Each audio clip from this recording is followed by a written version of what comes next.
Okay, hello and welcome to you all. My name is Vishal, and we have pulled in a very senior member of in the management industry, who is about to write a letter write a book as well. In a couple of his book is about just to come, and he has been. He's an accomplished individual with a diverse background spanning across engineering, corporate strategy, and business excellence. Now, business excellence is core mental, I would say, and there is where he became my mentor as well. So he's my mentor as far as the business excellence is concerned. We have done a couple of projects together, of course, in various organizations, and wherein he was as a consultant and I was the client themselves. He holds a bachelor degree in mechanical engineering from BITS Pilani, India, and a master's in business administration from the United Kingdom. So he's a certified balanced scorecard graduate, and if that does not excite you on a Sunday morning, I don't know what's going to excite you, because somebody sharing their knowledge on the balanced scorecard it's the monitor, or for that matter your dashboard, which will tell you how your health of your strategy is, how your strategy that you have defined is working for you. So now, since and he has done under the mentorship of esteemed scholars like Dr. Kalpan and Norton at Palladium. My bad, sir, if I know that you are there, if I have pronounced that wrong. For more than 2 decades, he has been an influential figure in the facilitating strategy development and BSc, that is the balanced scorecard implementation. He has implemented BSc and performance improvement programs in dozens of organizations in India and Middle East. He was very prominent in the Middle East, and many Middle East organizations he has worked along with them. Yes, good morning, everybody. Thank you, Vishal, for such a wonderful introduction. I am not sure I am really worth of that much of appreciation or praise. So anyway, it's really wonderful to talk to the audience, and I welcome you all on this session. For some reason, I'm not able to see whether I'm on video, but that doesn't matter. So this is something. So everybody is able to see the screen. Yes, sir. Yes, sir. First screen, right? Yeah, yeah. Okay. So a little bit brief. Of course, Vishal has already talked about it. So I'm a strategy management consultant for almost like 25 years. I have been in this field. And before that, I was like you. I was also, I think most of you are coming from projects background. I also worked on projects with Voltas in the Middle East. And I worked on some of the most prestigious projects like Burj Khalifa and Emirates Palace Hotel in Abu Dhabi and those kind of things. Gradually, I moved to corporate strategy. Then I learned about balance scorecard myself, and then in business excellence and all those kind of stuff. So I have a diverse background, but from my heart, I am still an engineer. So I try to have kind of a justification for whatever I try to do or I try to implement in organization. And I'm very particular that whatever I do, at least it helps the organization in terms of improving efficiencies or improving business. So this is what I have gathered together, and I have put a brief presentation. We will not be talking about too much of technical. Initially, I will just cover the reasons why most of the businesses fail and what is the reason,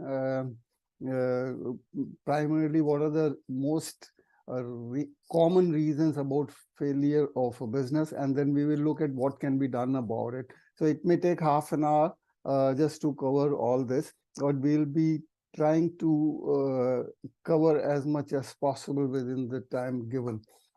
So this is, of course, a little bit about me. So Vishal has already spoken about it. So let's see, this is based on my own research. I have been researching on this subject for almost 10 years. And I read a lot, so maybe I have a collection of more than 500 books, 800 books, approximately, me and my son together. So this is based on my own research and my experience. So every entrepreneur, any business starts with a dream, actually. So people have different reasons for starting a business. Some people are looking for financial freedom. Some people are looking at self-actualization, that they have a dream, they want to realize something, and they want to have a personal fulfillment kind of a thing. Then some people are they are looking for work-life balance, and they want to have some flexibility so that maybe they have some other interests, they can focus on those interests. And then some people have like kind of a community development, or they have aspiration that they want to develop or make a positive impact on the people. So that's one of the reasons. Some people, they work for legacy, they want to leave behind their name, and for future generations and for the country, they want to do something so that their name is well known. And some people are looking for growth. Maybe they have already a small business from which they have inherited, and they want to go for expansion and those kind of things. So these are primarily 6 reasons, most common reasons which are there behind it starting a business. And of course, some people they have no other option than they start a business, but then I will not consider that as a motive behind the business. It's like they are helpless and they are starting a business. So I don't consider those people as entrepreneurs. Entrepreneurs are those who plan things and they want to do something, and this is their own personal dream or wish. So more or less what we are trying to say over here, sir, is to you find your need and the drive, as simple as that. Yes. Okay. So, and then now let's look at that, as Vishal was saying, and this is actually true worldwide, that 80% of the businesses fail within 3 years from the inception. And this is really true. Now, the failure of a business is not that they close down 100%, but if you're not able to realize what your dream was or what you planned for yourself in the first 3 years, if you're not able to reach there, then also it is a failure. Okay, so that is a broad definition of failure of business. So you are just surviving or is still making losses, and in the first 3 years you are not able to take off, then it is called as a failure. So that's the definition which is being used internationally, and that is what I am considering here also. So let's quickly look at the poor organizational performance. What are the reasons? The very first one is the inadequate planning. Entrepreneur or a startup, they don't make a very elaborate plan that how they are going to do, why they are starting the business, how they are going to attract the customers. So the planning is actually lacking, and they just jump into the business, and somebody gives them, push or some kind of a positive feedback that no, it will work for you, you go ahead and this and that. So the planning is not there. They don't know where they are going. They just have some business idea in mind and they start the business. So that is the first reason. Second one is, if they have a plan, they plan thoroughly. Maybe they appoint somebody or take help of somebody, some consultant, and then they plan, but then they are not able to execute that plan properly.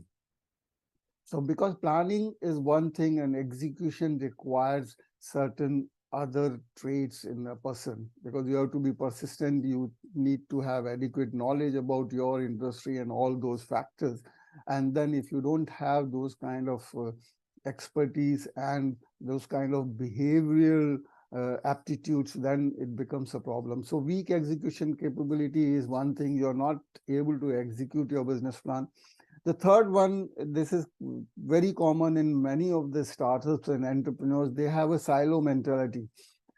they have some idea about the business, they plan about it, they are afraid of sharing with people because they think that somebody else will steal their business idea and they will start Me Too kind of a business.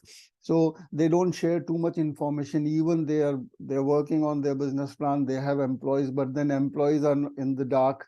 They don't know what this organization is all about, what they plan. They have very broad level plan which they share. Okay, 5 years we are going to do this and that, and we are going to reach somewhere and all that. But day-to-day operations, they don't share too many secrets because of the silo mentality, or because of, I would also say, scarcity mentality. They are scared that, if somebody else takes this idea and then starts a business.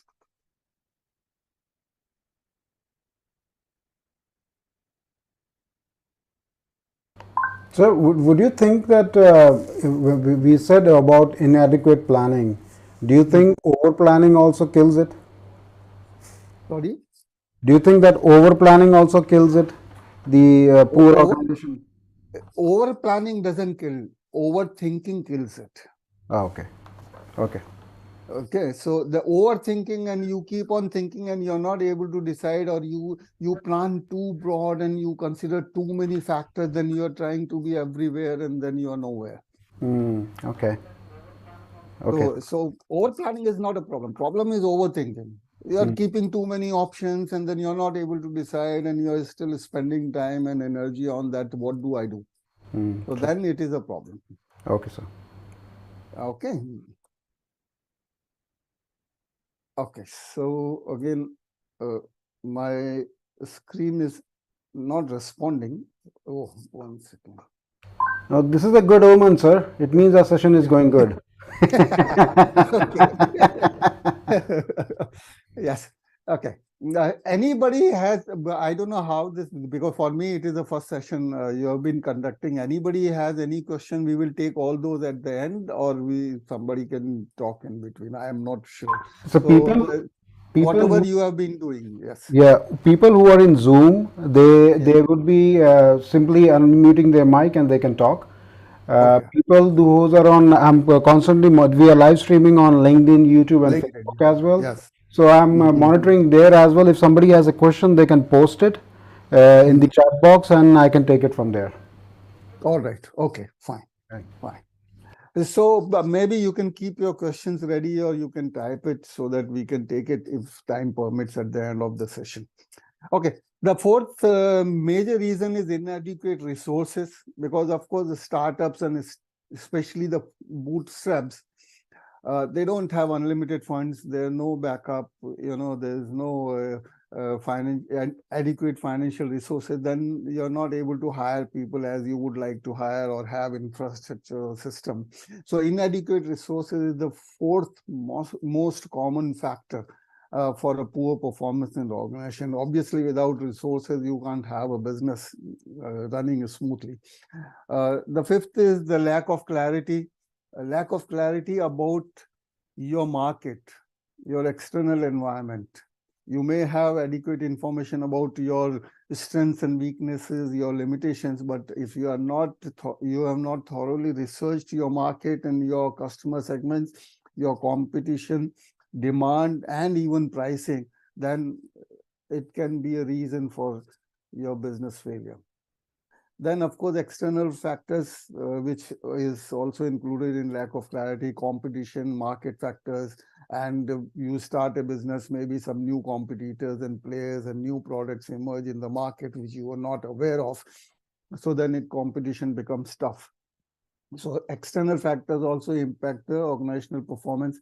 And then the last one, which also is really important, is resistance to change. So entrepreneurs, they have a set mindset. They think that they have full idea about their business and their product or service which they are launching, or which they have already launched. They are not very open to criticism, and they are not very open in sharing their